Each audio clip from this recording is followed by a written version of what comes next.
Hello students, मैं हूं advocate Gyanendra Chaturvedi और मैं आप सब लोगों का जुडिशरी बाय पीडब्ल्यू के यूट्यूब चैनल पर हार्दिक स्वागत करता हूं। स्टूडेंट्स, आज मैं आप सब लोगों के समक्ष भारतीय न्याय संहिता 2023 पर हिंदी माध्यम में पूर्णतया निःशुल्क बैच लेकर फिर से उपस्थित हुआ हूं। ये बैच हिंदी माध्यम के छात्रों की अत्यधिक मांग को ध्यान में रखते हुए शुरू किया गया है। इस बैच में मैं यह सुनिश्चित करूंगा कि भारतीय न्याय संहिता के सभी प्रावधानों को, सभी महत्वपूर्ण प्रावधानों को आप सब लोगों को सीधी सरल भाषा में पढ़ाया और समझाया जाए और साथ ही साथ जहां आवश्यक है वहां विधि शब्दावली का भी उचित प्रयोग किया जाए। ये बैच उन सभी परीक्षार्थियों के लिए बहुत ही उपयोगी साबित होगा जो या तो न्यायिक सेवा परीक्षा की तैयारी करते हैं या फिर अभियोजन सेवा परीक्षा की तैयारी करते हैं, जिन परीक्षाओं के अंतर्गत एपीओ, एपीपी, एडीपीओ की परीक्षाएं आयोजित होती हैं या फिर अन्य ऐसी किसी परीक्षा की तैयारी करते हैं जिसमें बीएनएस से संबंधित प्रश्न पूछे जाते हैं। जैसा कि आप सब लोगों को पता है, ये बैच एक पूर्णतया निःशुल्क बैच है और इस बैच में वीडियो लेक्चर्स को फ्रीली अवेलेबल कराने के साथ साथ हम लोगों ने यह सुनिश्चित किया है कि आप सब लोगों को नोट्स भी बिल्कुल निःशुल्क, बिल्कुल फ्री उपलब्ध कराए जाएं। ये जो नोट्स हैं ये पूर्णतया हिंदी माध्यम में होंगे और ये जो नोट्स हैं इनमें महत्वपूर्ण प्रावधानों को शामिल किया गया है। भारतीय न्याय संहिता के महत्वपूर्ण प्रावधानों को शामिल किया गया है। साथ ही साथ भारतीय न्याय संहिता से संबंधित महत्वपूर्ण या फिर ऐतिहासिक निर्णयों को भी इस बैच के नोट्स में शामिल किया गया है और उसके अलावा एमसीक्यूज या फिर वस्तुनिष्ठ प्रश्न, इनको भी इस बैच के नोट्स में शामिल किया गया है। इस बैच के नोट्स को इस वीडियो के डिस्क्रिप्शन में दिए गए लिंक पर क्लिक करके आप सब लोग एक्सेस कर सकते हैं, प्राप्त कर सकते हैं। तो आइए आज की क्लास को हम शुरू करते हैं। आज की क्लास में हम लोग भारतीय न्याय संहिता में दुष्प्रेरण, आपराधिक षड्यंत्र और प्रयत्न से संबंधित प्रावधानों को पढ़ेंगे। भारतीय न्याय संहिता में दिए गए दुष्प्रेरण, आपराधिक षड्यंत्र और प्रयत्न से संबंधित प्रावधानों को पढ़ेंगे। जैसा कि हम सब लोग जानते हैं कि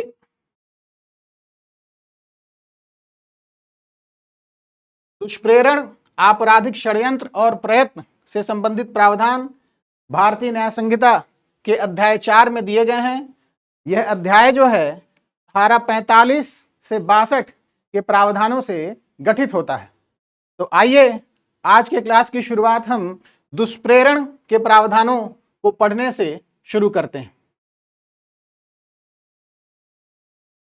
तो पहला महत्वपूर्ण प्रावधान, पहली महत्वपूर्ण धारा, आज के इस क्लास में जो पहली महत्वपूर्ण धारा है वो है धारा 45। धारा 45 बात करती है किसी बात के दुष्प्रेरण की। धारा 45 संबंधित है किसी बात के दुष्प्रेरण से। अगर मैं इसको इंग्लिश में कहूं तो section 45 of the Sanhita is related with abetment of a thing.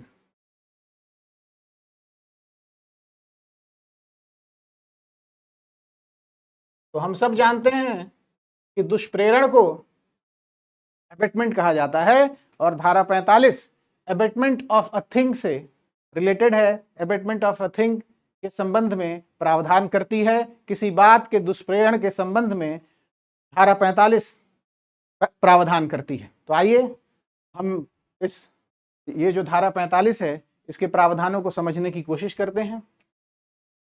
वह व्यक्ति किसी बात को किए जाने का दुष्प्रेरण करता है जो उस बात को करने के लिए किसी व्यक्ति को उकसाता है, यानी कि इंस्टिगेट करता है, या उस कार्य को करने के लिए एक या अधिक व्यक्तियों के साथ षड्यंत्र करता है, यानी कि कॉन्स्पिरेसी करता है, और उस षड्यंत्र के अनुसार, उस षड्यंत्र के अनुसरण में in pursuance of that conspiracy कोई कार्य या लोप घटित होती है। कार्य का मतलब एक्ट, लोप का मतलब ओमिशन। हम इन प्रावधानों को और ज्यादा सरलीकृत तरीके से समझेंगे, सिंप्लीफाइड तरीके से समझेंगे। एक बार मैं इस प्रावधान को थोड़ा पढ़ लूं तो चीजें और ज्यादा क्लियर होंगी, उसके बाद मैं इसको सिंप्लीफाई करके भी आप सब लोगों को समझाऊंगा।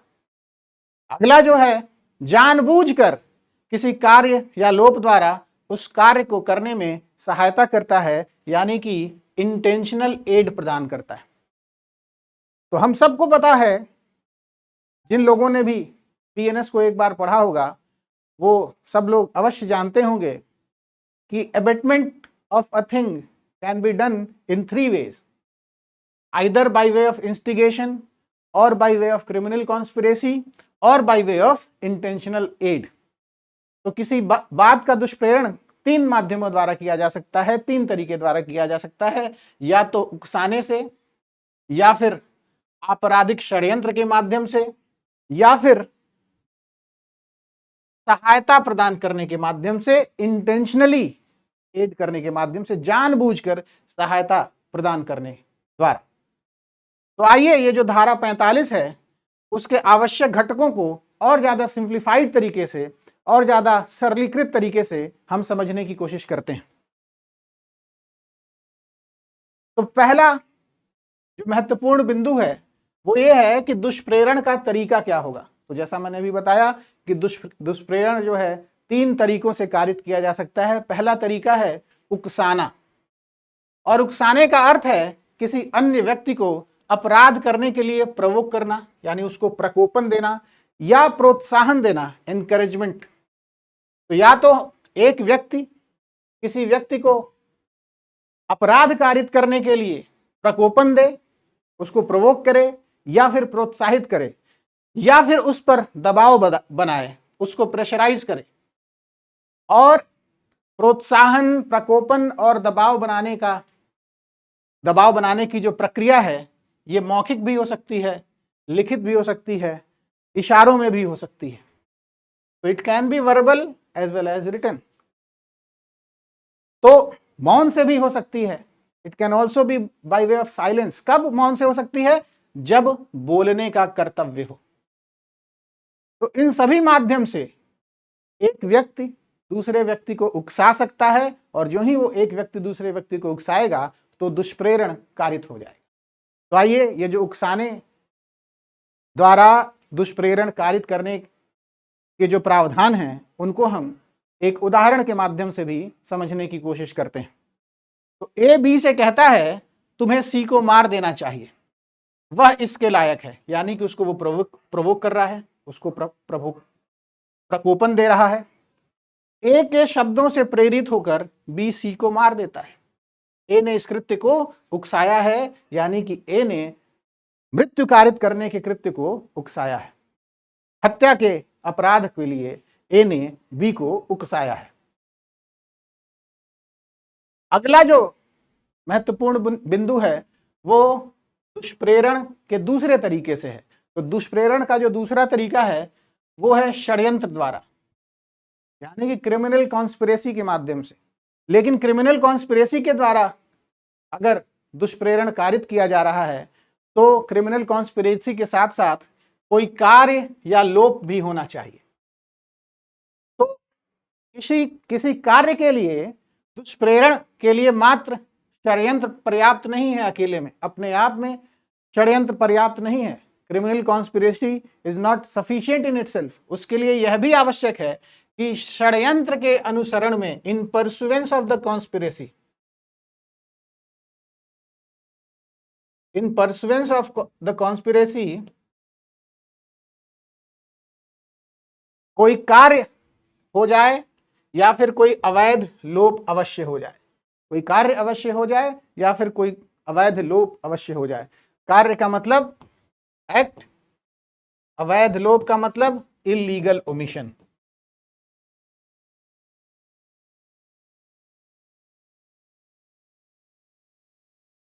तो आइए, इस प्रावधान को भी हम एक उदाहरण के माध्यम से समझने की कोशिश करते हैं। जिससे कि ये सारे प्रावधान और ज्यादा स्पष्ट हो जाएं और ज्यादा क्लियर हो जाएं। ए, बी और सी एक बैंक लूटने का फैसला करते हैं। ए औजार खरीदता है, बी उस बैंक के प्रेमाइस की रेकी करता है। यद्यपि अभी तक लूट नहीं हुई है, फिर भी इस कृत्य को षड्यंत्र द्वारा दुष्प्रेरण वाला कृत्य माना जा सकता है। तो कुछ हुआ है, केवल उन्होंने फैसला नहीं किया है, कुछ एक्ट हुआ है। एक्ट क्या हुआ है कि औजार खरीदा जा रहा है, रेकी की जा रही है, कुछ और इलीगल एक्ट्स हो सकते हैं। हो सकता है कुछ लोगों को जो है क्या कहते हैं कि कुछ लोगों को मतलब कुछ लोगों पे नजर रखी जाए। तो अगर इस आपराधिक षड्यंत्र के अनुसरण में, इस आपराधिक षड्यंत्र के अनुसरण में कोई एक्ट होता है, कोई इलीगल ओमिशन होता है, तो ये जो है दुष्प्रेरण करने का दूसरा तरीका अवश्य हो जाएगा धारा 45 के प्रावधानों के अनुसार। अब जो दुष्प्रेरण का तीसरा तरीका है वो है जानबूझकर सहायता करना, यानी कि इंटेंशनली एड करना। तो सहायता जानबूझकर की जानी चाहिए, इंटेंशनल होनी चाहिए, डेलिबरेट होनी चाहिए, एक्सीडेंटल नहीं होनी चाहिए। ऐसा नहीं कि जो है गलती से हो गई, भूलवश हो गई, आकस्मिक सहायता नहीं होनी चाहिए। It must be deliberate, it must be intentional. तो आइए ये जो तीसरा तरीका है इसके प्रावधानों को भी हम एक उदाहरण से समझने की कोशिश करते हैं, जिससे कि और ज्यादा स्पष्ट हो जाए। ए बी को जहर देता है यह जानते हुए कि वह इसका प्रयोग सी को मारने के लिए करेगा। ए ने जानबूझकर इस कृत्य में सहायता की है, बी की सहायता की है, और वह दुष्प्रेरण के लिए उत्तरदायी है। किस माध्यम से? जानबूझकर सहायता करने द्वारा। ठीक है, तो मैं आशा करता हूं कि धारा 45 के जो अब तक के प्रावधान मैंने आप सब लोगों को समझाए हैं वो सब आप सब लोगों को स्पष्ट हुए होंगे, क्लियर हुए होंगे। अब धारा 45 में कुछ स्पष्टीकरण उपखंड भी हैं, एक्सप्लेनेशन क्लॉजेस भी हैं। तो आइए हम उन प्रोविजंस को भी देखते हैं।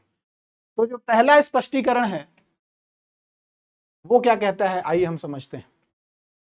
तो पहला स्पष्टीकरण कहता है कि यदि कोई व्यक्ति जानबूझकर मिथ्या निरूपण द्वारा, यानी कि विलफुल मिसरिप्रेजेंटेशन द्वारा, मिथ्या निरूपण बहुत इंपॉर्टेंट कीवर्ड है और इसीलिए मैंने इसके इंग्लिश ट्रांसलेशन को इंक्लूड किया है आज के नोट्स में, ताकि आप सब लोगों को बिल्कुल क्लियर हो जाए, इंग्लिश और हिंदी भाषा के कीवर्ड्स में कोई भ्रम न रहे, कोई कंफ्यूजन न रहे।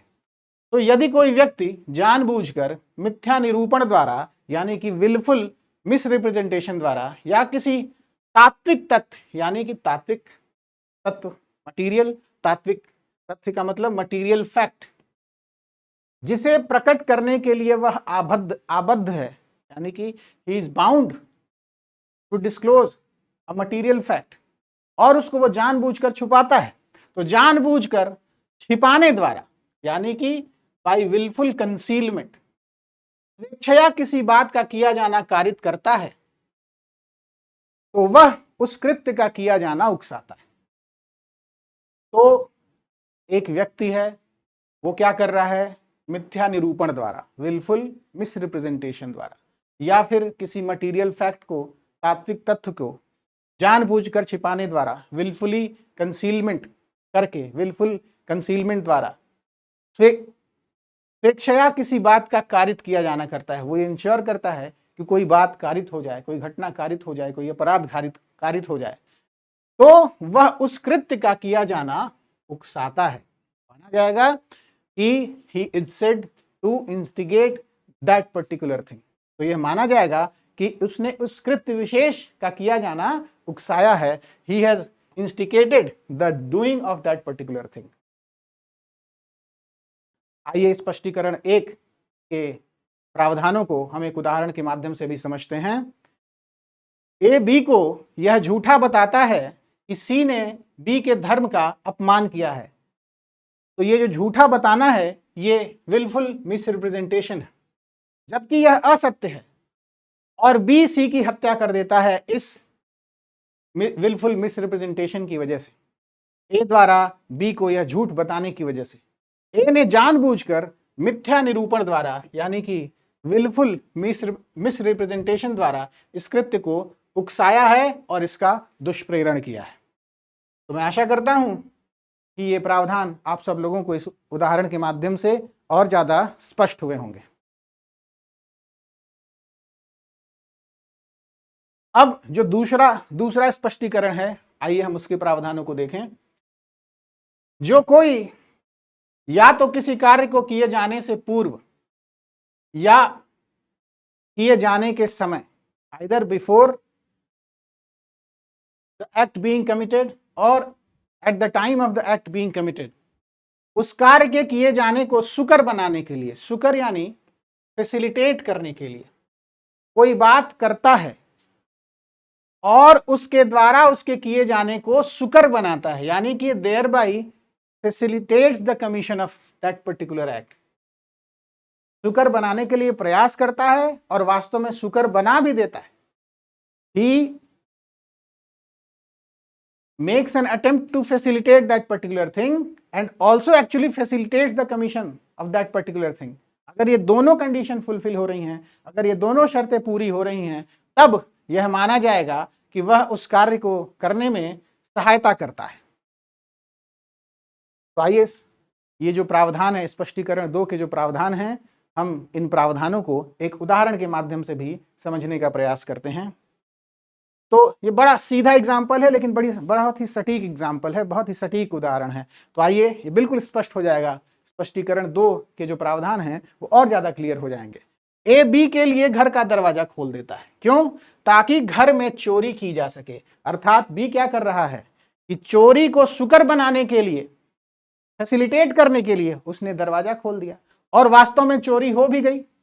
उसका जो कमीशन है, जो चोरी का जो ऑफेंस है, उसको आसानी से वो कारित कर दिया गया और ए ने चोरी को, इस वजह से ए ने चोरी को सुकर बनाया, और सुकर बनाने का मतलब है उसने दुष्प्रेरण किया सहायता करने द्वारा, सहायता करने के माध्यम से। तो मैं आशा करता हूं इस उदाहरण से आपको स्पष्टीकरण 2 के सभी प्रावधान और ज्यादा क्लियर हुए होंगे, स्पष्ट हुए होंगे।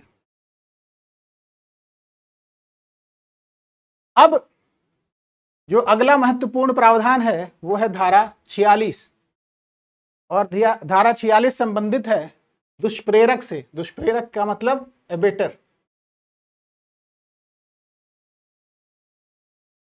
तो कोई व्यक्ति दुष्प्रेरक कब कहा जाएगा, इस संबंध में धारा 46 प्रावधान करती है। तो आइए धारा 46 के महत्वपूर्ण घटकों को, महत्वपूर्ण प्रावधानों को हम समझने की कोशिश करते हैं। कोई व्यक्ति दुष्प्रेरक होता है यदि वह किसी अपराध के लिए दुष्प्रेरण करता है, पहली बात।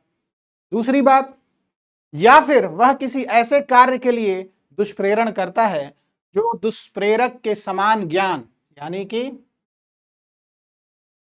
या आशय से कानूनी रूप से सक्षम व्यक्ति द्वारा किए जाने पर अपराध होता। तो सेम इंटेंशन हो जाए, समान ज्ञान का मतलब सेम इंटेंशन।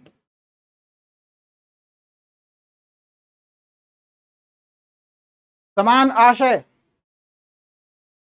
समान ज्ञान का मतलब सेम नॉलेज।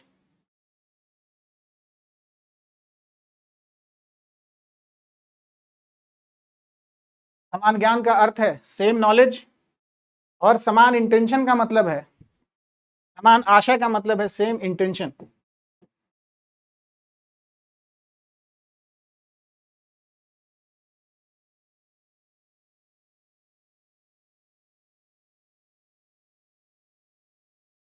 तो आइए इस प्रावधान को फिर से हम समझने की कोशिश करते हैं कि वह व्यक्ति ऐसे कार्य के लिए दुष्प्रेरण करता है जो दुष्प्रेरण के समान ज्ञान अर्थात सेम नॉलेज,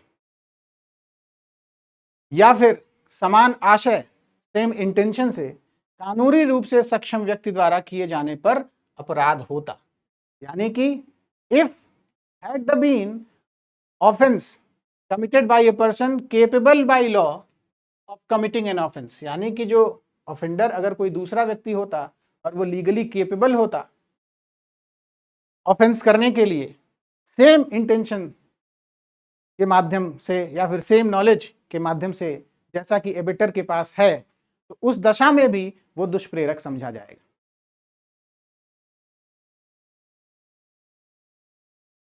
आइए इसके आगे के प्रावधानों को हम देखते हैं। तो धारा 46 में जो स्पष्टीकरण से संबंधित प्रावधान है, हम उसको आइए समझने की कोशिश करते हैं। तो स्पष्टीकरण 1 क्या कहता है, आइए हम उसको देखते हैं।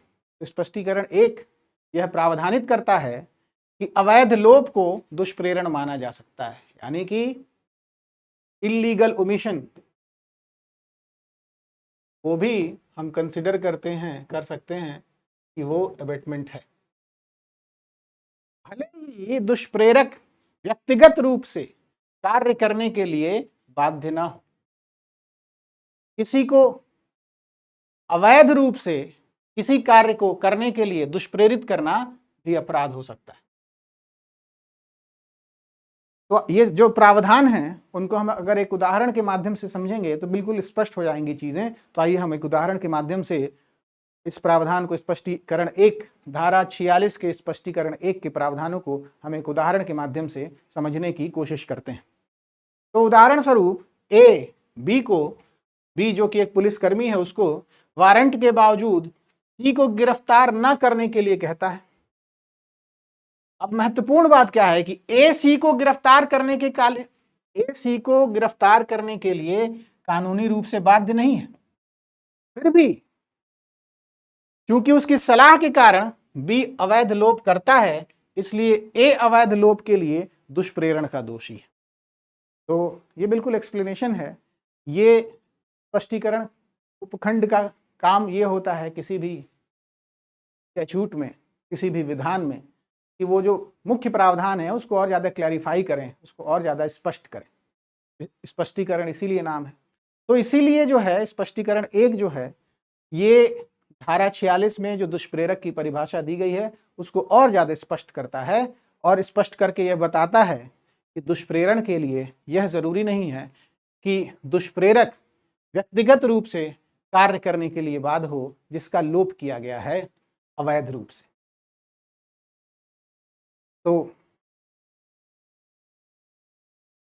आइए हम आगे के प्रावधानों को देखते हैं।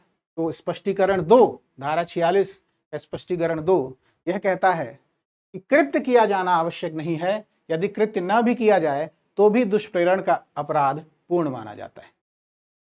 ऐसा नहीं कि जब जो दुष्प्रेरित कृत्य है वो किया जाएगा तभी दुष्प्रेरण का अपराध पूरा माना जाएगा। केवल दुष्प्रेरण हो गया, दुष्प्रेरण मात्र से दुष्प्रेरण का अपराध कारित हो जाता है। यही इस स्पष्टीकरण में प्रावधानित किया गया है। तो आइए इस प्रावधान को भी हम एक उदाहरण के माध्यम से समझते हैं। ए बी को सी की हत्या के लिए उकसाता है, बी मना कर देता है। ध्यान देने योग्य बात है कि बी मना कर देता है।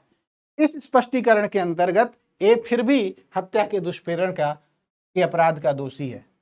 ए फिर भी हत्या के दुष्प्रेरण के अपराध का दोषी है, भले ही बी ने मना कर दिया है हत्या कारित करने से और हत्या का अपराध वास्तव में कारित नहीं हुआ है, फिर भी ए जो है हत्या के दुष्प्रेरण के अपराध का दोषी माना जाएगा इस स्पष्टीकरण के प्रावधानों के अंतर्गत। जो अगला प्रावधान है वो स्पष्टीकरण 3। तो स्पष्टीकरण 3 यह प्रावधानित करता है कि दुष्प्रेरित व्यक्ति की क्षमता या आशय आवश्यक नहीं है, दुष्प्रेरक का आशय ही पर्याप्त है। यानी कि दुष्प्रेरित व्यक्ति का मतलब abetted person, who is abetted person,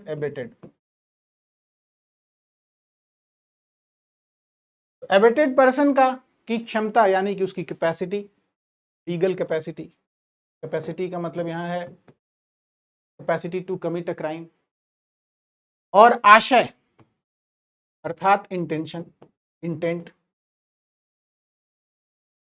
तो जो एबेटेड पर्सन है उसकी कैपेसिटी, उसका इंटेंट मटेरियल नहीं है दुष्प्रेरण के अपराध के लिए या फिर दुष्प्रेरक के आपराधिक दायित्व के लिए।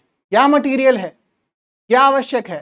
सिर्फ एक चीज आवश्यक है, वो है दुष्प्रेरक का आशय, दुष्प्रेरक का दोषी आशय, दुष्प्रेरक का मेंसरिया, दुष्प्रेरक का जो है culpable intent, culpable state of mind. जो दुष्प्रेरक का मेंस रिया है वो आवश्यक है। तो आइए इस प्रावधान को भी हम उदाहरण के माध्यम से समझते हैं। ए 7 साल के लड़के को चोरी करने के लिए उकसाता है। ए 7 साल के शिशु को, 7 साल के बालक को चोरी करने के लिए उकसाता है। बालक जो शिशु है अपनी उम्र के कारण कानूनी रूप से उत्तरदायी नहीं हो सकता, लेकिन ए दोषी है क्योंकि ए का आपराधिक आशय था चोरी करने के लिए उकसाना। तो आइए आगे के प्रावधानों को हम समझते हैं। अब जो अगला प्रावधान है धारा 46 का, वो है स्पष्टीकरण 4। स्पष्टीकरण 4 कहता है कि दुष्प्रेरण का दुष्प्रेरण भी अपराध है। Abetment of a thing is also an offense. तो आइए, ये बड़ी सिंपल लाइन लग रही है, लेकिन थोड़ा सा भ्रम भी हो जाता है इसमें लोगों को। तो ये जो प्रोविजन है इसको हम एक उदाहरण के माध्यम से समझेंगे तो चीजें बिल्कुल स्पष्ट हो जाएंगी। तो उदाहरण स्वरूप, यदि x y को z को अपराध करने के लिए उकसाता है, x y को उकसा रहा है कि वो z को उकसाए कि अपराध कर दे, तो क्या होगा? तो x भी दोषी है। क्यों? क्योंकि दुष्प्रेरण के लिए दुष्प्रेरित करना भी दंडनीय है। By virtue of this explanation, by virtue of explanation 4 of section 46 of संहिता। अगला जो प्रावधान है, आइए हम उन प्रावधानों के आवश्यक घटकों को समझते हैं। अगला जो प्रावधान है वो धारा 46 का स्पष्टीकरण 5 है। तो स्पष्टीकरण 5 कहता है कि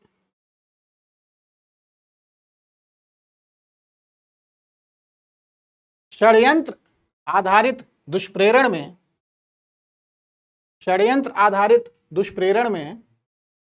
दुष्प्रेरक को वास्तविक अपराधी के साथ सीधे तौर पर कार्य करने की आवश्यकता नहीं होती।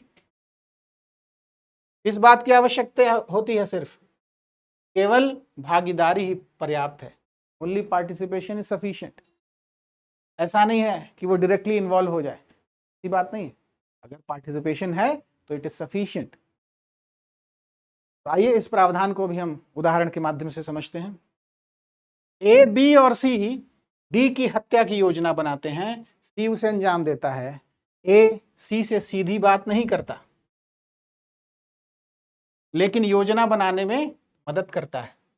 ए षड्यंत्र द्वारा दुष्प्रेरण का दोषी है। बिल्कुल क्लियर हो गया होगा इस उदाहरण के माध्यम से। स्पष्टीकरण 5 के सभी प्रावधान इस उदाहरण के माध्यम से आप सब लोगों को स्पष्ट हो गए होंगे। आइए आगे बढ़ते हैं। धारा 47, अगला जो महत्वपूर्ण प्रावधान है वो है धारा 47।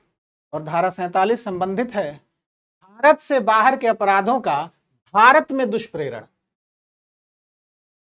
इस बात से संबंधित है कि भारत से बाहर के अपराधों का भारत में दुष्प्रेरण। तो आइए इस संबंध में धारा 47 क्या प्रावधान करती है, आइए हम समझने की कोशिश करते हैं। कोई व्यक्ति जो भारत में भारत के बाहर किसी ऐसे कार्य के लिए दुष्प्रेरित करता है जो भारत में किए जाने पर अपराध होता, तो उसे इस संहिता के अंतर्गत अपराध के लिए दुष्प्रेरित करने वाला माना जाएगा। तो एक लीगल फिक्शन क्रिएट करने की कोशिश, एक लीगल फिक्शन क्रिएट किया जा रहा है इस प्रावधान के अंतर्गत। और इस लीगल फिक्शन को और ज्यादा स्पष्ट रूप से समझने के लिए हम उदाहरण भी लेंगे। तो आइए पहले कुछ और महत्वपूर्ण बिंदुओं को भी हम समझते हैं। तो ये जो प्रावधान है अपराधियों को अंतर्राष्ट्रीय अपराधों को बढ़ावा देने या उनकी योजना बनाने के लिए भारतीय क्षेत्र का उपयोग करने से रोकता है। इंडियन टेरिटरी में अगर किसी ऑफेंस को कमिट करने का प्लान किया जाएगा, कमिट करने को प्लान बनेगा, तो उस प्रयास को ये प्रावधान रोकता है। और इस प्रावधान के माध्यम से भारतीय न्याय संहिता को विस्तृत क्षेत्राधिकारिता भी प्राप्त होती है, यानी कि wider jurisdiction, wider territorial jurisdiction. एक तरीके से कहें तो एक्स्ट्रा टेरिटोरियल ज्यूरिसडिक्शन ये प्रावधान प्रदान करता है भारतीय न्याय संहिता को। आइए ये जो प्रावधान है इसको हम एक उदाहरण के माध्यम से समझते हैं।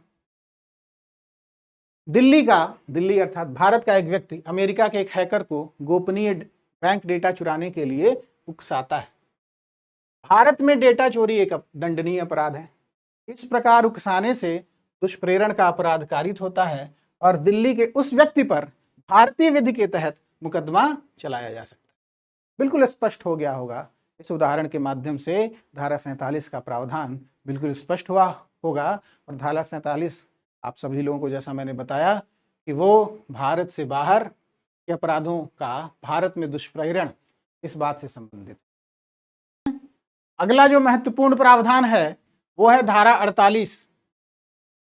धारा 48 संबंधित है भारत में अपराध के लिए भारत से बाहर दुष्प्रेरण से। तो आइए पहले ये जो धारा 48 इसके प्रावधानों को हम पढ़ के समझने की कोशिश करते हैं। कोई व्यक्ति इस संहिता के अर्थ के अंतर्गत किसी अपराध का दुष्प्रेरण करता है जो भारत से बाहर और उससे परे किसी ऐसे कार्य के किए जाने का भारत में रहकर दुष्प्रेरण करता है जो अपराध होगा यदि भारत में किया जाए। तो ये प्राइमा फेसी प्रथम दृष्टया थोड़ा कठिन लग रहा होगा, तो आइए हम लोग इसको ब्रेक करके तोड़ कर आवश्यक घटकों में तोड़कर इस प्रावधान को समझने की कोशिश करते हैं। तो दुष्प्रेरण का स्थान क्या है? दुष्प्रेरण का स्थान है भारत से बाहर।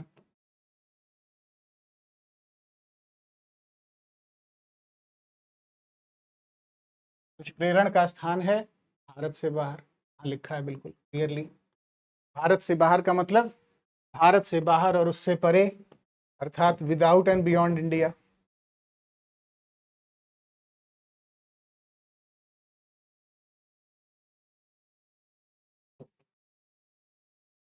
किस बात का दुष्प्रेरण किया जा रहा है? ऐसा कार्य जो यदि भारत में किया जाए तो अपराध हो जाए। ठीक, किस बात का दुष्प्रेरण? ऐसा कार्य जो यदि भारत में किया जाए तो अपराध हो जाए। और अपराध कहाँ कारित हो रहा है? अपराध कारित हो रहा है भारत में। तो अपराध का स्थान भारत है।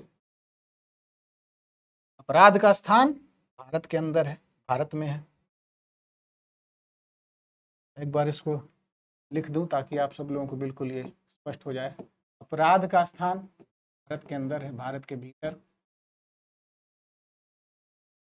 ये तीन आवश्यक घटक हैं। दुष्प्रेरण का स्थान भारत से बाहर।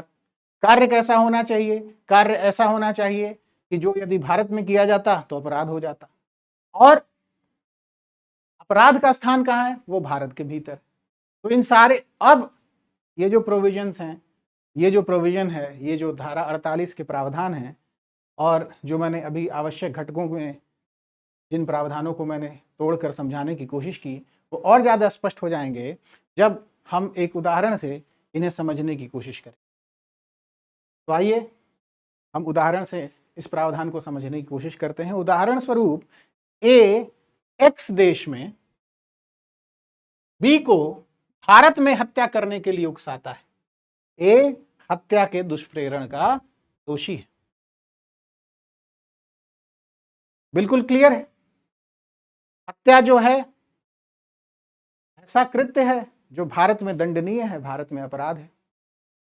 दुष्प्रेरण का स्थान क्या है? इस उदाहरण में दुष्प्रेरण का स्थान है भारत से बाहर, जो कि है एक्स देश। और अपराध कारित करने का स्थान क्या है? वो है भारत। बी को भारत में हत्या के लिए उकसाया जा रहा है। तो इस उदाहरण के माध्यम से और ज्यादा चीजें स्पष्ट हुई होंगी। ए एक्स देश में बी को भारत में हत्या करने के लिए उकसाता है। ए धारा 48 के प्रावधानों के अंतर्गत हत्या के दुष्प्रेरण का दोषी है। तो आइए आगे बढ़ते हैं। अब जो अगला प्रावधान है वो है धारा 49, सेक्शन 49। सेक्शन 49 संबंधित है दुष्प्रेरण के दंड से, पनिशमेंट फॉर अबेटमेंट, यदि दुष्प्रेरित कार्य उसके परिणाम स्वरूप किया जाए और जहां की उसके दंड के लिए कोई अभिव्यक्त उपबंध नहीं है। तो आइए ये जो प्रावधान है उसके आवश्यक घटकों को हम समझने की कोशिश करते हैं। जो कोई किसी अपराध का दुष्प्रेरण करता है, anyone who abets the commission of an offence, यदि दुष्प्रेरित कार्य दुष्प्रेरण के परिणाम स्वरूप किया जाता है, जो एबेटेड एक्ट है that is done in consequence of abetment, और ऐसे दुष्प्रेरण के दंड के लिए इस संहिता के द्वारा कोई अभिव्यक्त उपबंध नहीं किया गया है। यानी कि अभिव्यक्त उपबंध का मतलब there is no express provision, express provision है नहीं। ऐसे दुष्प्रेरण के लिए, ऐसे अबेटमेंट के लिए कोई एक्सप्रेस प्रोविजन नहीं किया गया इस संहिता के अंतर्गत। तो क्या होगा, वह उस दंड से दंडित किया जाएगा जो उस अपराध के लिए उपबंधित है। तो दंड वही होगा जो उस अपराध का है, जो उस अपराध के लिए उपबंधित है। उदाहरण स्वरूप ख को, या फिर अगर सिंप्लीफाई कर दें तो बी को मिथ्या साक्ष्य देने के लिए ए उकसाता है। ख उस उकसाहट के परिणाम स्वरूप वह अपराध कारित कर देता है, वो जो है मिथ्या साक्ष्य दे देता है। तो उस अपराध के दुष्प्रेरण का दोषी है और उसी दंड से दंडनीय है जिससे ख है। यानी कि उसी दंड से दंडनीय है जिससे ख है, और ख ने क्या अपराध कारित किया है, वो उसने मिथ्या साक्ष्य देने का अपराध कारित किया है। तो मिथ्या साक्ष्य देने के अपराध का जो दंड है उससे ख भी दंडनीय होगा, उससे ख तो दंडनीय होगा ही होगा, क भी दंडनीय होगा। तो दोनों का जो दंड है वो समान होगा।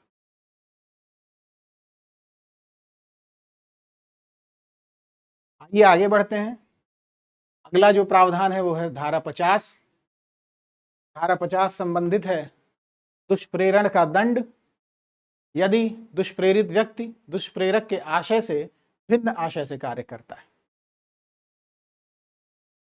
तो जो एबेटेड पर्सन है, the person abetted, the person who has been abetted is acting with an intention which is different from that of the abettor. तो आइए इस धारा के प्रावधानों को हम समझने की कोशिश करते हैं। जो कोई किसी अपराध के किए जाने का दुष्प्रेरण करता है, anyone who abets the commission of an offence, यदि दुष्प्रेरित व्यक्ति ने दुष्प्रेरक के आशय या ज्ञान से भिन्न, आशय या ज्ञान से भिन्न का मतलब डिफरेंट इंटेंशन और नॉलेज, डिफरेंट आशय का अर्थ है इंटेंशन और ज्ञान का मतलब नॉलेज।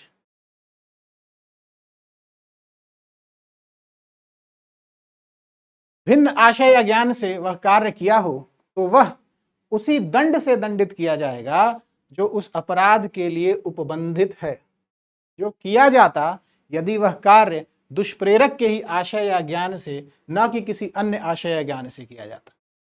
तो एक लीगल फिक्शन क्रिएट किया गया है इस प्रावधान के अंदर। तो आइए इस प्रावधान को हम एक उदाहरण के माध्यम से भी समझते हैं।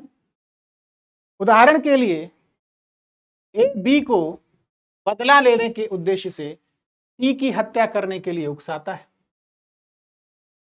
बी सी की हत्या तो करता है लेकिन केवल लूट के लिए, बदला लेने के लिए नहीं। भले ही बी का हेतुक अलग था, उसका ऑब्जेक्टिव अलग था, उसका मोटिव अलग था, लेकिन ए इस तरह जिम्मेदार माना जाएगा जैसे वह कृत्य ए के मूल आशय, जो बदला लेने का आशय से किया गया। तो बिल्कुल स्पष्ट है, बिल्कुल क्लियर है। ये जो उदाहरण है, मैं आशा करता हूं कि इस उदाहरण के माध्यम से धारा 50 के प्रावधान आप सब लोगों को और ज्यादा स्पष्ट हुए होंगे।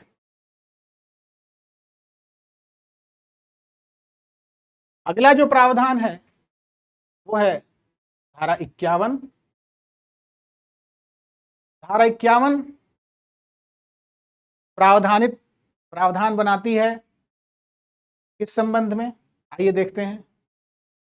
तो दुष्प्रेरक का दायित्व, जब एक कार्य का दुष्प्रेरण किया गया है और उससे भिन्न कार्य किया गया है, तो liability of the abettor when one act is abetted and different act is done. तो आइए इस प्रावधान को हम समझने की कोशिश करते हैं। यदि कोई व्यक्ति किसी कार्य का दुष्प्रेरण करता है, if a person Abids an act, और कोई भिन्न कार्य किया जाता है, and a different act is committed, तो दुष्प्रेरक वास्तव में किए कार्य के लिए उसी प्रकार उत्तरदायी होगा। He will be liable in the same manner, जैसे कि एज इफ उसने प्रत्यक्ष रूप से दुष्प्रेरण किया है, as if he abetted that particular act directly, बशर्ते कि प्रोवाइडेड, उसमें एक शर्त है, वो शर्त क्या है, वास्तव में किया गया कार्य दुष्प्रेरण का संभावित परिणाम था। It was a probable consequence.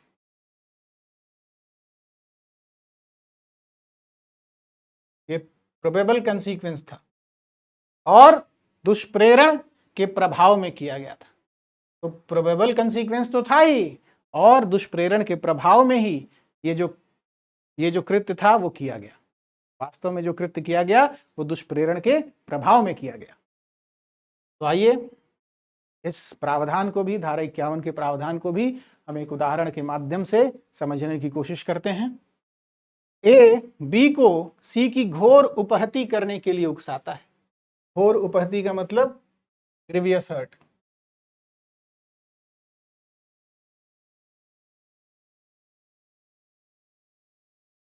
लेकिन बी क्रोधित हो जाता है और सी की हत्या कर देता है। परिस्थितियों को देखते हुए, कंसिडरिंग द सर्कमस्टांसेस, यह हत्या घोर उपहति कारित करने के लिए दुष्प्रेरण का एक संभावित परिणाम थी, प्रोबेबल कंसीक्वेंस था यह मर्डर।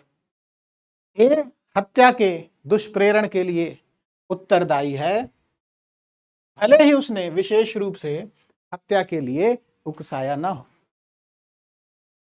बिल्कुल क्लियर है, बिल्कुल स्पष्ट है। आइए आगे बढ़ते हैं। अगला जो प्रावधान है वो क्यूमुलेटिव पनिशमेंट, दुष्प्रेरण के संबंध में क्यूमुलेटिव पनिशमेंट के बारे में बात करता है ये प्रावधान।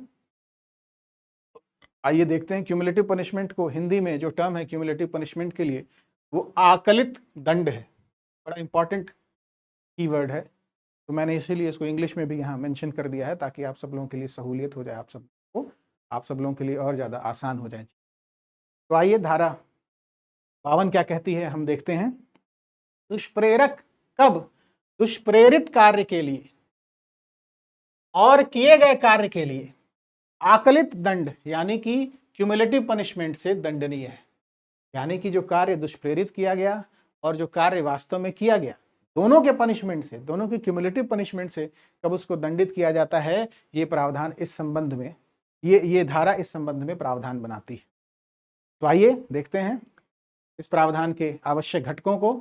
यदि कोई व्यक्ति किसी कार्य के लिए दुष्प्रेरण करता है और उस कार्य के अतिरिक्त धारा 51 के अंतर्गत संभावित परिणाम के रूप में कोई अन्य अपराध कारित हो जाता है, तो दुष्प्रेरक दोनों के लिए उत्तरदायी होगा। संभावित कार्य के रूप में कोई अन्य अपराध भी कारित हो जाता है, तो दोनों के लिए दुष्प्रेरक उत्तरदायी होगा। मूल रूप से दुष्प्रेरित कार्य और वास्तव में किया गया भिन्न कार्य, तो यदि वह एक अलग अपराध है तो act which was originally abated and the act which was actually committed and was different from the act actually abated. जो वास्तव में कार्य कारित किया गया, लेकिन जो भिन्न था दुष्प्रेरित कार्य से।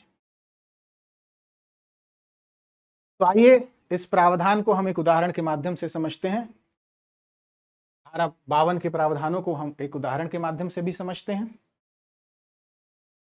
उदाहरण के लिए ए बी को एक घर में चोरी करने के लिए कहता है। चोरी करते समय पकड़े जाने पर बी घर के मालिक की हत्या कर देता है। ए किन बातों के लिए उत्तरदायी है, किन बातों के लिए लायबल है? चोरी के दुष्प्रेरण के लिए, क्योंकि वही उसका मूल आशय था। देखिए, मैंने स्पेसिफिकली मेंशन किया है इस एग्जाम्पल में, ताकि बिल्कुल आप सब लोगों को क्रिस्टल क्लियर चीजें हो जाएं, बिल्कुल स्पष्ट हो जाएं। तो ए का दायित्व क्या होगा? ए किस किस बात के लिए दंडनीय है? तो ए इसके लिए किन बातों के लिए उत्तरदायी है? ए चोरी के लिए दुष्प्रेरण के लिए उत्तरदायी है, उसके लिए दंडित किया जा सकता है, क्योंकि वो उसका मूल आशय था। और हत्या के लिए दुष्प्रेरण के लिए भी दंडित किया जाता है, यदि धारा 51 के अंतर्गत हत्या एक संभावित परिणाम थी। तो धारा 52 के तहत चूंकि दोनों अलग अलग अपराध हैं, धारा 52 के प्रावधानों के अनुसार चूंकि दोनों अलग अलग अपराध हैं, हत्या का अपराध और जो है चोरी का अपराध दोनों अलग अलग अपराध हैं, इसलिए ए को दोनों के दुष्प्रेरण के लिए दंडित किया जाएगा। बिल्कुल मैंने इसको ब्रेक करके तोड़ कर आवश्यक घटकों में तोड़ और उदाहरण में आवश्यक घटकों का रेफरेंस देकर, उनका हवाला देकर आप सब लोगों को मैं ये प्रावधान मैंने समझाने की कोशिश की। आइए आगे बढ़ते हैं। अगला जो प्रावधान है वो है धारा 53। तो धारा 53 क्या प्रावधानित करता है, आइए देखते हैं। दुष्प्रेरित कार्य से कारित उस प्रभाव के लिए दुष्प्रेरक का दायित्व जो दुष्प्रेरक द्वारा आशयित से भिन्न हो। तो ये थोड़ा कठिन लग रहा होगा इसका मार्जिनल नोट, लेकिन जब हम इसको ब्रेक करके पढ़ेंगे तो बिल्कुल चीजें क्लियर हो जाएंगी। तो आइए जो इनके इस प्रावधान के एसेंशियल्स हैं, जो आवश्यक घटक हैं, हम इस प्रावधान को उन घटकों में तोड़कर पढ़ते हैं। यदि कोई दुष्प्रेरक का मतलब एबेटर किसी विशिष्ट परिणाम को उत्पन्न करने के आशय से, in order to achieve a specific result, किसी कार्य को दुष्प्रेरित करता है, किसी कार्य को दुष्प्रेरित करता है या उसमें सहायता करता है, लेकिन वो तो ऐसा कर रहा है एक विशिष्ट परिणाम को प्राप्त करने के लिए, एक स्पेसिफिक रिजल्ट को अचीव करने के लिए वो किसी कार्य को दुष्प्रेरित तो कर रहा है, लेकिन वो जो कार्य है किसी भिन्न परिणाम का कारण बनता है। वो जो कार्य है जिसको दुष्प्रेरित किया गया है वो इंटेंडेड रिजल्ट ना देके दूसरा रिजल्ट दे दे रहा है, दूसरे परिणाम का कारण बन जा रहा है। और दुष्प्रेरक जानता था कि ऐसा परिणाम संभावित है। दुष्प्रेरक ये जो जानता था कि ऐसा परिणाम जो है प्रोबेबल है, संभावित है। तो दुष्प्रेरक वास्तविक परिणाम के लिए उत्तरदायी है, मानो उसका ऐसा करने का आशय ही हो। बिल्कुल क्लियर है। आइए इसको हम और ज्यादा समझते हैं एक उदाहरण के माध्यम से।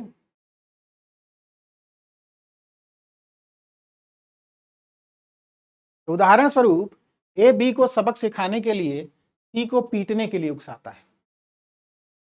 बी सी के सिर पर डंडे से मारता है, सी की मृत्यु हो जाती है। तो ए का इंटेंशन क्या था? ए का केवल साशय चोट पहुंचाना था। ए का इंटेंशन था केवल चोट पहुंचाना, लेकिन चूंकि वह जानता था कि डंडे के हमले से मृत्यु भी हो सकती है, इसलिए ए धारा 53 के अंतर्गत अपराधी मानववध या हत्या के लिए के दुष्प्रेरण के लिए भी उत्तरदायी है। इसको ये जानना चाहिए था, या फिर वो ए जानता था, जैसा कि कोई भी जानेगा, any person of ordinary prudence would know, कि जब सिर पे डंडे से मारेंगे तो हत्या उसका संभावित परिणाम हो सकती है, मृत्यु। है मृत्यु उसका संभावित परिणाम हो सकती है। डंडे से मारने से संभावित रूप से मृत्यु भी कारित हो सकती है, ऐसा कोई भी जानता है। ये प्रोबेबल कंसीक्वेंस है। और इसी वजह से धारा 53 के प्रावधानों के अंतर्गत ए आपराधिक मानववध या हत्या के दुष्प्रेरण के लिए उत्तरदायी है, दंडित किया जा सकता है।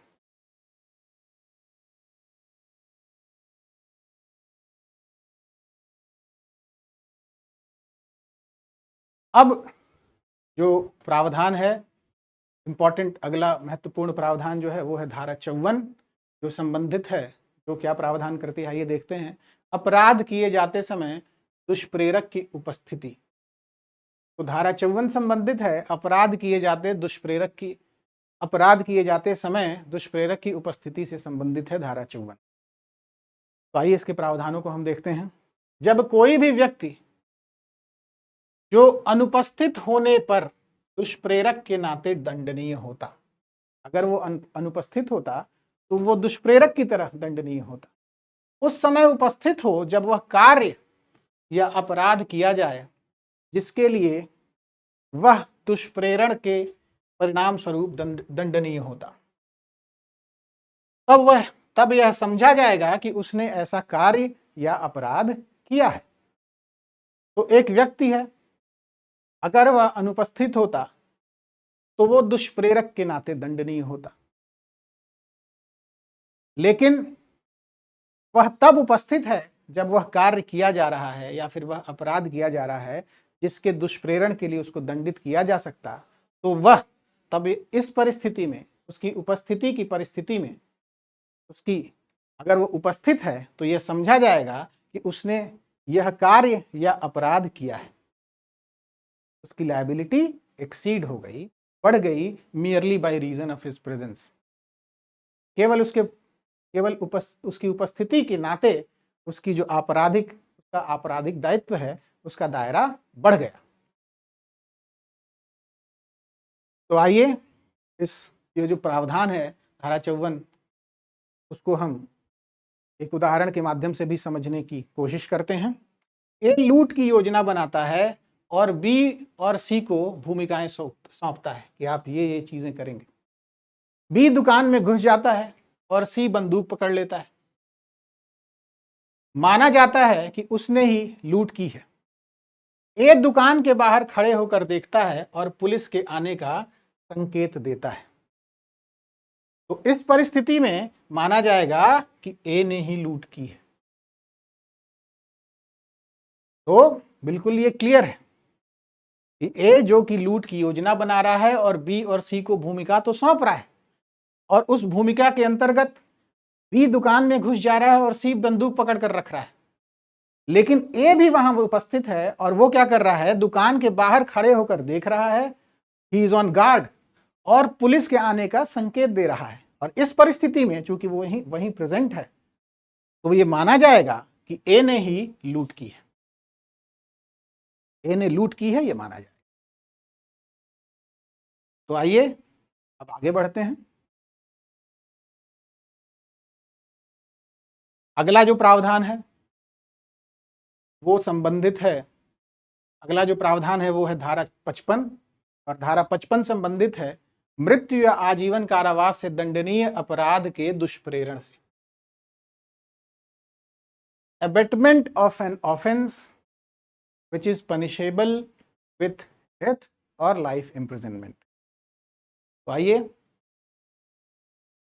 इस प्रावधान के आवश्यक घटकों को हम समझने की कोशिश करते हैं। तो पहला जो महत्वपूर्ण बिंदु है वो ये है, जैसा कि हम मार्जिनल नोट से ही हमें पता चल रहा है कि यह धारा उन स्थितियों से संबंधित है जहां कोई व्यक्ति मृत्यु या आजीवन कारावास से दंडनीय किसी अपराध के लिए दुष्प्रेरण करता है। इसमें कोई बहुत विशेष बात नहीं है, लेकिन अपराध वास्तव में कारित नहीं किया गया। ने दुष्प्रेरण तो किया लेकिन अपराध वास्तव में कारित नहीं किया गया। और अन्यत्र किसी और जगह किसी विशिष्ट दंड का प्रावधान नहीं है। अन्यत्र जो है किसी और जगह इस संहिता में दंड का प्रावधान नहीं है। तब उस परिस्थिति में दुष्प्रेरक यानी एबेटर को 7 वर्ष तक के कारावास, यानी अधिकतम कारावास की अधिकतम अवधि होगी 7 वर्ष, और जुर्माने से दंडित किया जाएगा। ठीक है। अगला इसी प्रोविजन का जो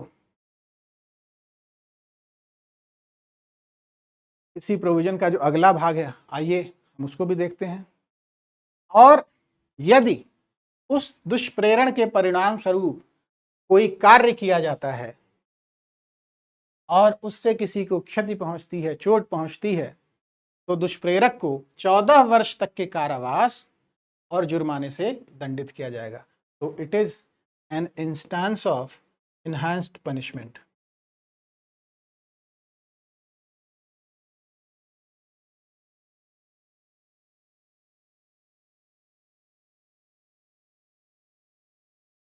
इनहांस्ड पनिशमेंट को हम क्या कहते हैं हिंदी में? वर्धित दंड।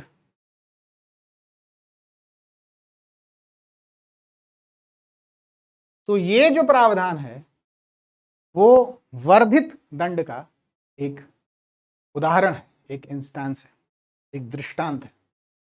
तो आइए आगे बढ़ते हैं।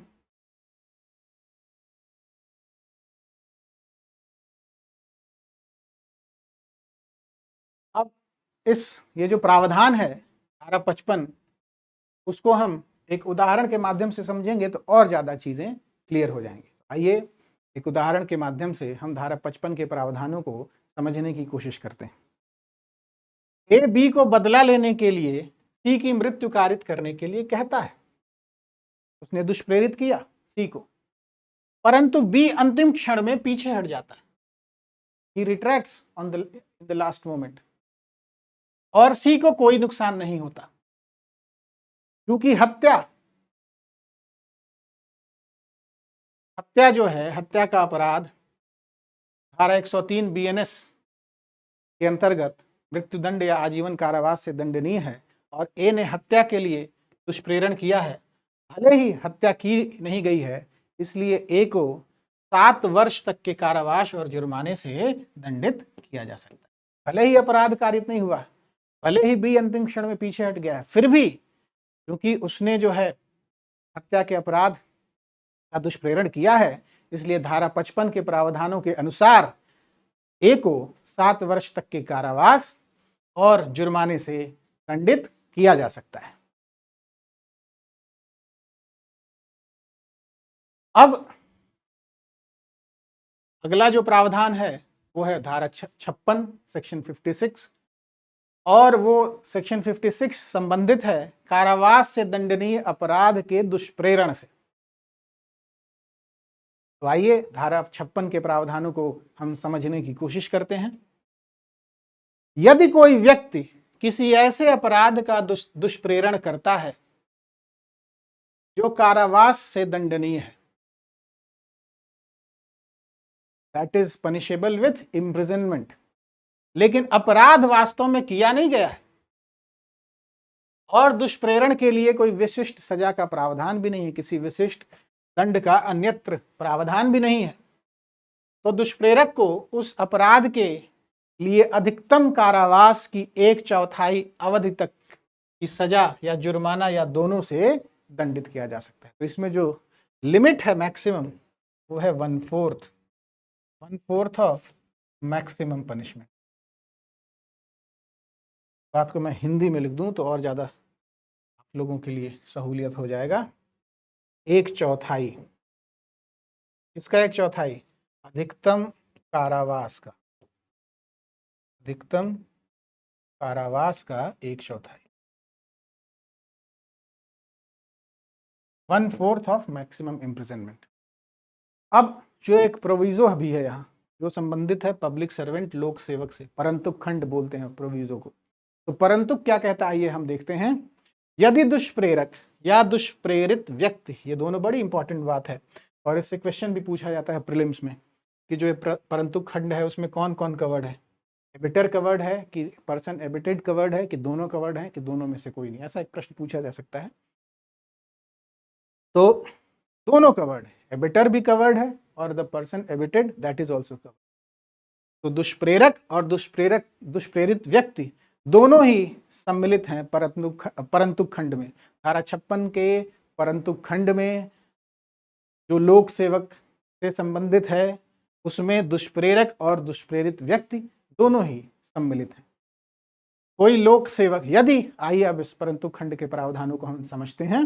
यदि दुष्प्रेरक या दुष्प्रेरित व्यक्ति कोई लोक सेवक है जो अपराध को रोकने के लिए कर्तव्यबद्ध है, he is duty bound to prevent the commission of an offense। दुष्प्रेरक अगर ऐसी ये बातें हैं तो दुष्प्रेरक को अपराध के लिए निर्धारित, तो उस परिस्थिति में उस लोक सेवक को अधिकतम दंड की का आधे तक की सजा दी जाए, यानी कि 1/2, 1/4 नहीं, वहां 1/4 था और ये अधिकतम कारावास का आधा हो जाएगा। अधिकतम कारावास का आधा, कारावास की आधी अवधि तक उसे दंडित किया जा सकता है। अधिकतम कारावास की आधी अवधि तक के कारावास से उसे दंडित किया जा सकता है।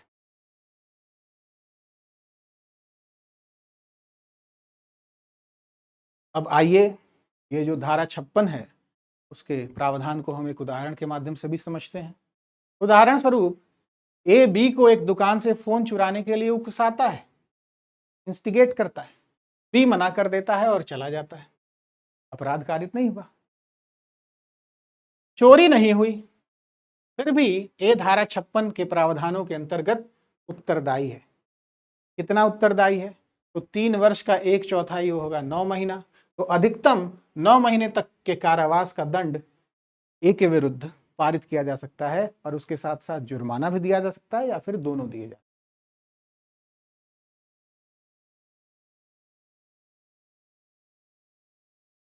अब यहां पे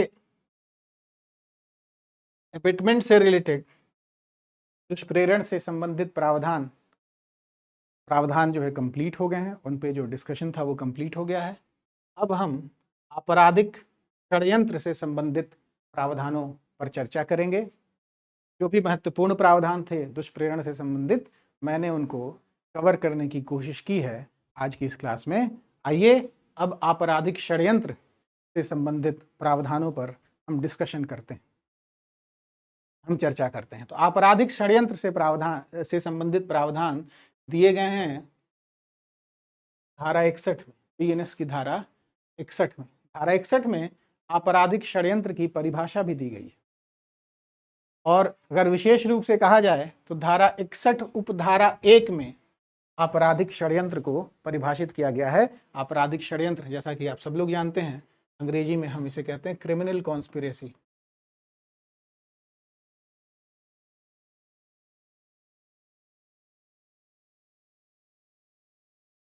तो आइए परिभाषा को हम समझने की कोशिश करते हैं।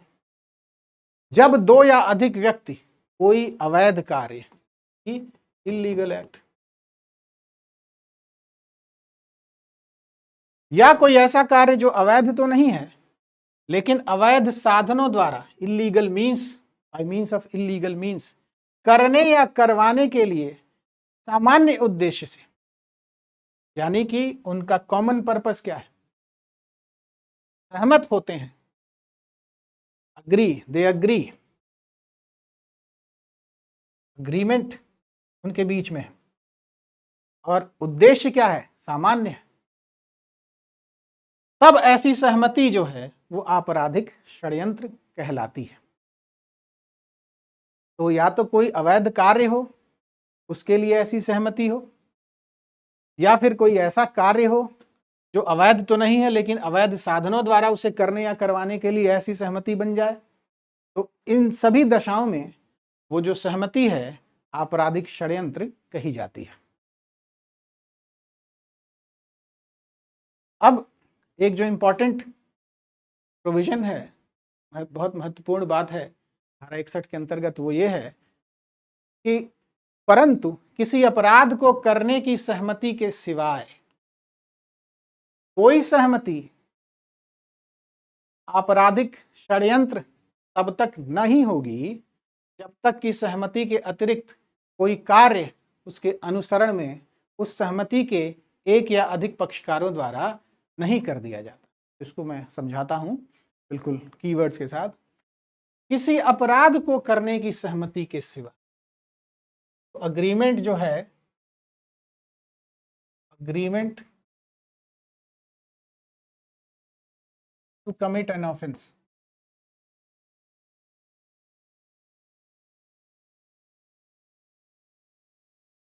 तो इसमें तो जो है, if there is an agreement to commit an offense nothing more is required. अगर अपराध को करने की सहमति है तो किसी अतिरिक्त बात की आवश्यकता नहीं है। But if there is no such agreement, या फिर अगर हम उसको कहें कि अपराध को करने की सहमति के अलावा अन्य सभी सहमतियों में एक और चीज की आवश्यकता है, एक और घटक की आवश्यकता है इस धारा के प्रावधानों के अंतर्गत, और वो क्या है कि कोई कार्य होना चाहिए उसके अनुसरण में।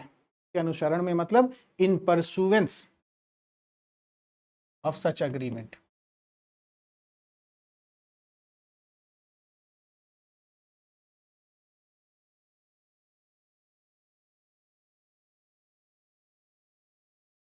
तो अपराध को करने की सहमति है तो किसी और चीज की आवश्यकता नहीं है, लेकिन अपराध को करने की सहमति नहीं है तब इस बात की भी आवश्यकता है कि उस सहमति के अनुसरण में कोई कार्य किया जाए, कोई एक्ट किया जाए।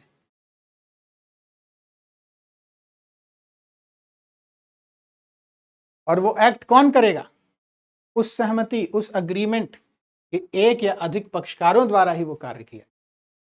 तो बिल्कुल मैंने इंग्रेडिएंट्स को, एसेंशियल्स को तोड़कर, ब्रेक करके आप सब लोगों को समझाने की कोशिश की।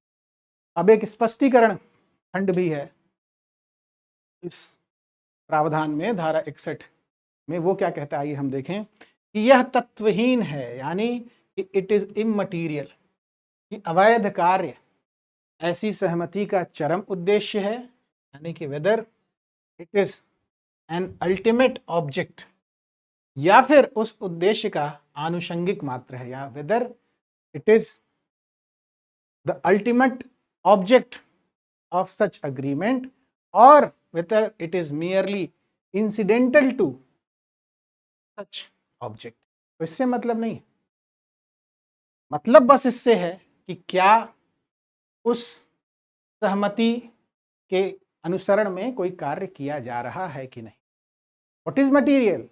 मटीरियल बस ये चीज है कि whether and any act is being committed in pursuance of such agreement, बस इतना ही सफिशिएंट है।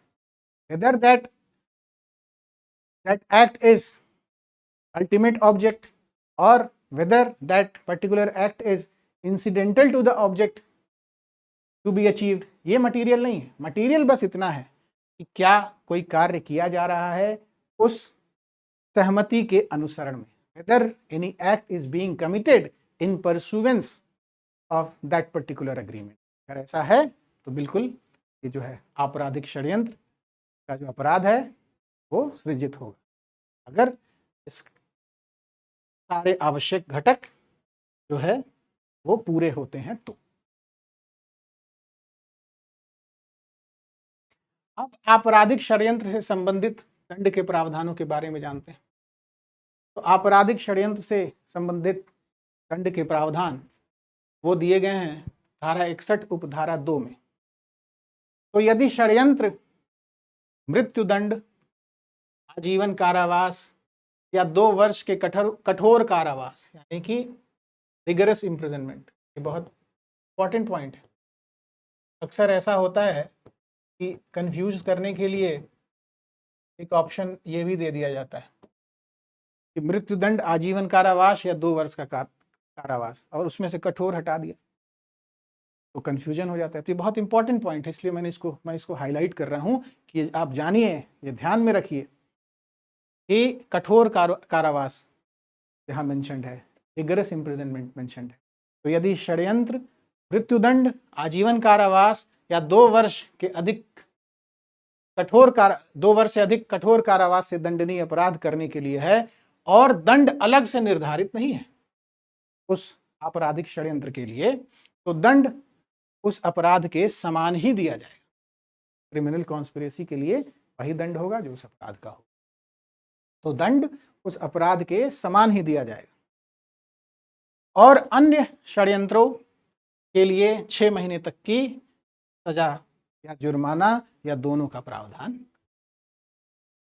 बिल्कुल क्लियर है, बिल्कुल स्पष्ट है। मैं आशा करता हूं कि जो भी मैंने आवश्यक घटकों के अनुसार इस प्रावधान को समझाने की कोशिश की है वो सब कुछ आप लोगों को बिल्कुल क्लियर हुआ होगा। ये धारा 61 के पूरे प्रावधान जो हैं वो सब कुछ स्पष्ट हुए होंगे आप सब लोग। आइए आगे बढ़ते हैं। अगला जो प्रावधान है वो है प्रयत्न से संबंधित। प्रयत्न यानी अटेम्प्ट।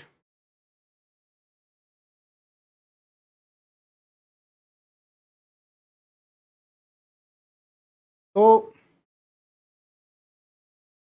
प्रयत्न से संबंधित प्रावधान जो है वो दिया गया है धारा 62 में।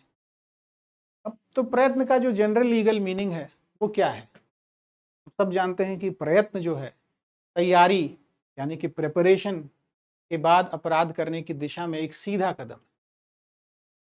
तैयारी कंप्लीट हो गई और उसके बाद अगर एक कदम भी आगे बढ़ाया अपराधी ने तो वो प्रयत्न की तरफ अग्रसर हो गया, प्रयत्न की तरफ बढ़ गया, वो प्रयत्न कारित करने। तो आइए धारा 62 के प्रावधानों को हम समझने की कोशिश करते हैं। और ये जो प्रावधान है इसको क्लियर करने के लिए, स्पष्ट रूप से आप सब लोगों को बताने के लिए मैंने बुलेट पॉइंट्स में प्रावधान के आवश्यक घटकों को लिखा है, ताकि आपको चीजें बिल्कुल क्लियर हो जाएं। तो धारा 62 जो है वो आजीवन कारावास अर्थात लाइफ इम्प्रिजनमेंट या अन्य कारावास, एनी काइंड ऑफ इम्प्रिजनमेंट से दंडनीय अपराधों को करने का प्रयत्न करने के लिए दंड का प्रावधान करते। तो अगर कोई अपराध आजीवन कारावास से दंडनीय है या फिर अगर कोई अपराध केवल कारावास से दंडनीय है और उस अपराध को करने के लिए प्रयत्न किया गया है तो उस प्रयत्न के लिए अपराधी को इस प्रावधान में दंडित किया जा सकता है, बशर्ते कि और भी शर्त, बशर्ते कि इस प्रावधान में दिए गए आवश्यक घटक पूरे हो जाएं। और अगला जो इंपॉर्टेंट पॉइंट है, और क्या आवश्यक घटक है हम देखते हैं। यह धारा गंभीर अपराध करने के प्रयत्नों के लिए दंड का प्रावधान करती है जहां संहिता में प्रयत्न के दंड के लिए कोई अभिव्यक्त उपबंध नहीं है। There is no express provision in the संहिता।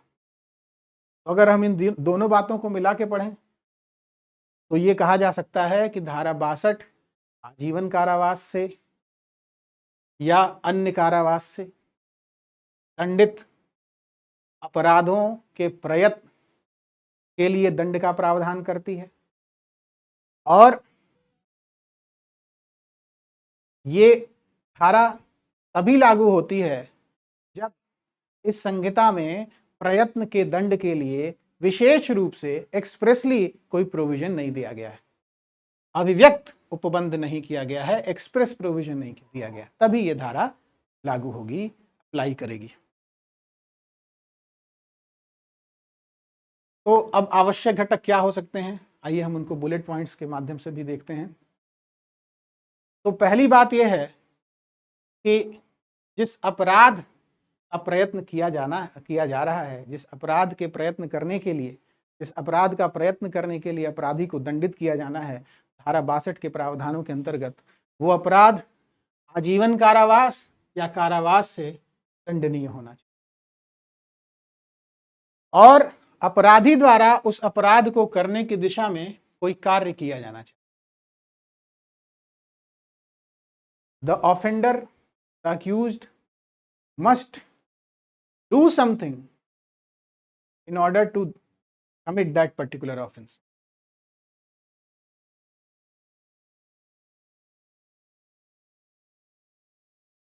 और अगला जो इंपॉर्टेंट पॉइंट है वो जैसा मैंने अभी डिस्कस किया कि ऐसे प्रयत्न के दंड के लिए संहिता द्वारा कोई अभिव्यक्त उपबंध नहीं किया गया हो, यानी कि there must not be any express provision.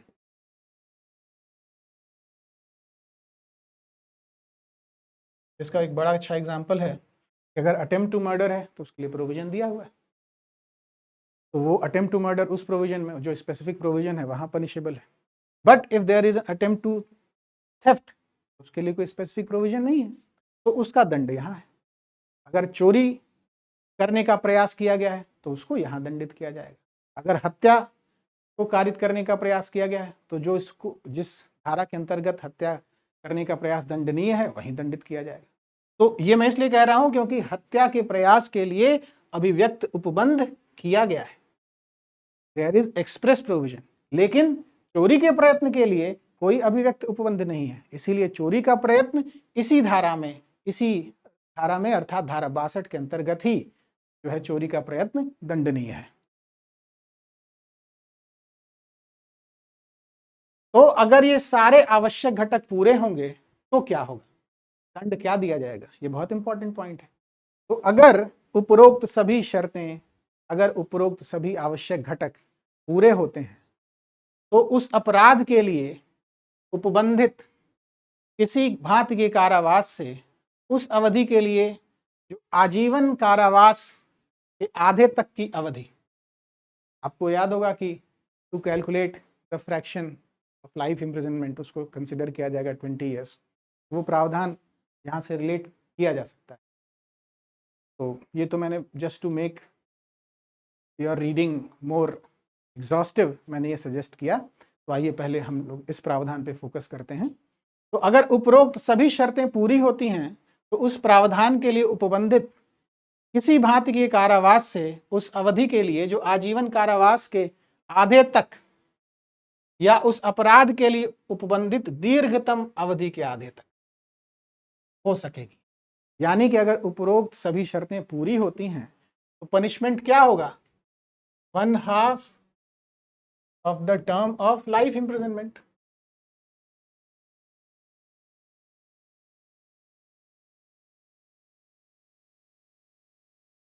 और 1/2 ऑफ द मैक्सिमम इम्प्रिजनमेंट। मैंने इसको जानबूझ के इंग्लिश में आप सब लोगों को लिए समझाया, भी मैं हिंदी में भी बताता हूं आसान भाषा में, प्रोवाइडेड फॉर दैट ऑफेंस।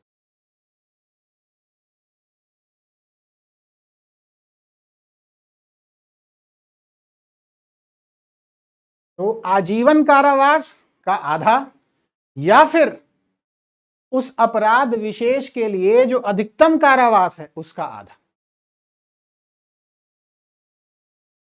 और उसके साथ ही साथ जुर्माना या दोनों से भी दंडित किया जा सकता है। तो ये जो अगर ये इम्प्रिजनमेंट होगा तो अधिकतम ये होगा, उसके साथ उसके अलावा जुर्माना भी हो सकता है या दोनों हो सकता है, यानी कि इम्प्रिजनमेंट और जुर्माना, कारावास और जुर्माना भी हो सकता है। तो कारावास, जुर्माना या दोनों। कारावास क्या होगा, तो कारावास ये होगा कि जो आजीवन कारावास है उसकी अवधि का आधा, या फिर उस अपराध विशेष के लिए जो अधिकतम कारावास है उसका आधा, और उसके साथ साथ उसके अलावा जुर्माना या फिर दोनों। तो कारावास या जुर्माना या दोनों से इस प्रावधान के अंतर्गत, धारा 62 के अंतर्गत अपराधी को आपराधिक प्रयत्न के लिए दंडित किया जा सकता है।